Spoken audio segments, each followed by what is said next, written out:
कामचोर देवरानी। एक बार की बात है, सुषमा अपने पूरे परिवार के साथ खुशी खुशी मोहन नगर में रहती थी। उसकी 2 बहुएं थी, पल्लवी और शिवानी। एक दिन दोनों बहुएं रसोई में काम कर रही होती है कि तभी उनकी सास सुषमा उन्हें बुलाती है। अरे बहू, जरा इधर तो आना। शिवानी, जरा जाकर देखना सासू माँ क्या कह रही हैं। दीदी आप ही देख लो ना जाकर, आपको भी तो सुनाई दे रहा है। अरे मैं आटा गूंद रही हूँ ना, तुम चली जाओ। हाँ तो मैं भी तो सब्जी काट रही हूँ ना दीदी। अरे बहू जल्दी। शिवानी, जरा जाकर देखना सासू माँ क्या कह रही हैं। दीदी आप ही देख लो ना जाकर, आपको भी तो सुनाई दे रहा है। अरे मैं आटा गूंद रही हूँ ना, तुम चली जाओ। हाँ तो मैं भी तो सब्जी काट रही हूँ ना दीदी। अरे बहू जल्दी आओ। ओह, ये तो जाएगी नहीं, मैं ही जाकर देखती हूँ कि क्या करना है। पल्लवी सुषमा के कमरे में जाती है। जी मम्मी जी, क्या हुआ? शाम को घर पर कुछ मेहमान आने वाले हैं, तो तुम अच्छा सा खाना बना लेना बहू। ठीक है मम्मी जी, आप बता दीजिए क्या क्या बनाना है और कितने लोग आ रहे हैं।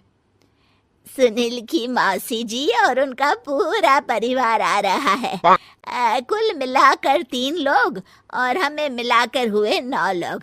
तो अभी से ही तैयारी करना शुरू कर दो। और हाँ, घर की सफाई भी कर देना, हाँ अच्छे से। जी मम्मी जी, सब काम हो जाएगा, आप चिंता मत कीजिए। पल्लवी शिवानी को घर में मेहमान आने वाले हैं इसके बारे में बताती है। क्या 9 लोगों का खाना बनाना होगा, घर की सफाई करनी है? बाप रे, सासू माँ ने तो हमें घर की नौकरानी ही समझ कर रखा है। ऐसा नहीं बोलते शिवानी, हम इस घर की बहू हैं और घर के काम करना हमारा फर्ज है। दीदी तो है ही सासू माँ की चमची, जब देखो सासू माँ सासू माँ। मैं तो इतना सारा काम नहीं करने वाली। शिवानी कपड़े लेकर गमला साफ कर रही होती है और चक्कर आने का नाटक करने लगती है। मेरा सर चकरा रहा है। तभी वहां पल्लवी और सासू माँ जाते हैं। अरे बहू, क्या हो गया तुम्हें?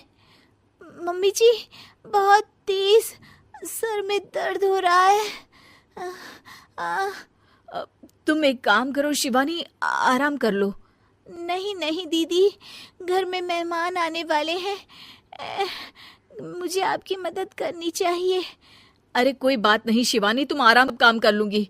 ठीक है दीदी, अगर आप इतना कह रही हैं तो आराम कर लेती हूँ। शिवानी आराम से अपने कमरे में मैगजीन पढ़ रही होती है।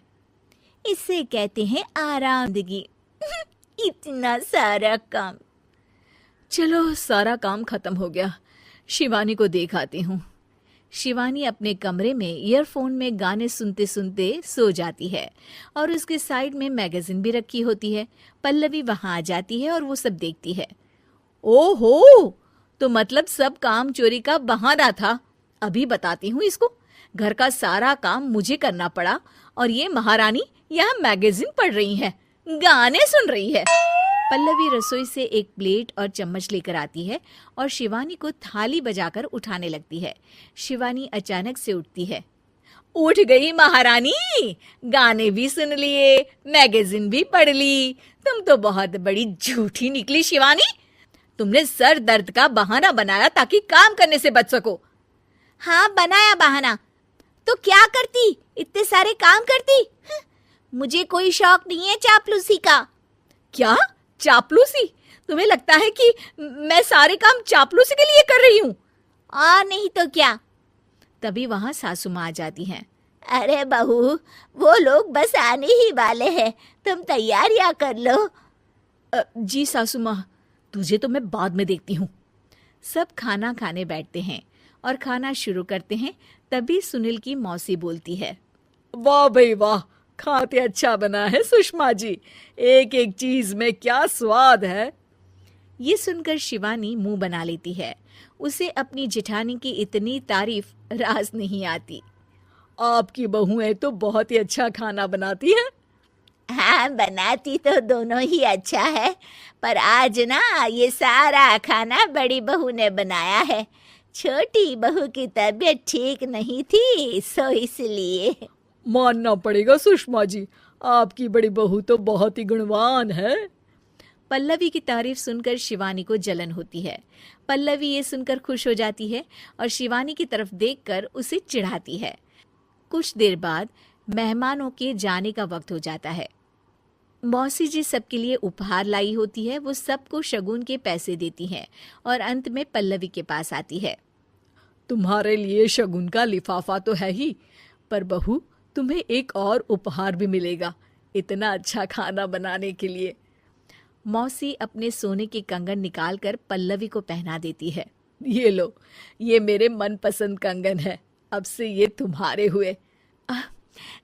धन्यवाद मौसी जी। ये देखकर शिवानी तो पूरी तरह से जल जाती है और गुस्से से रसोई में चली जाती है। तभी वहां पल्लवी आ जाती है और उसे अपने कंगन दिखाने लगती है। देवरानी जी, अब आपका सर दर्द ठीक तो है ना? मुझे लगता है कि अब सर दर्द शुरू हो गया होगा आपका।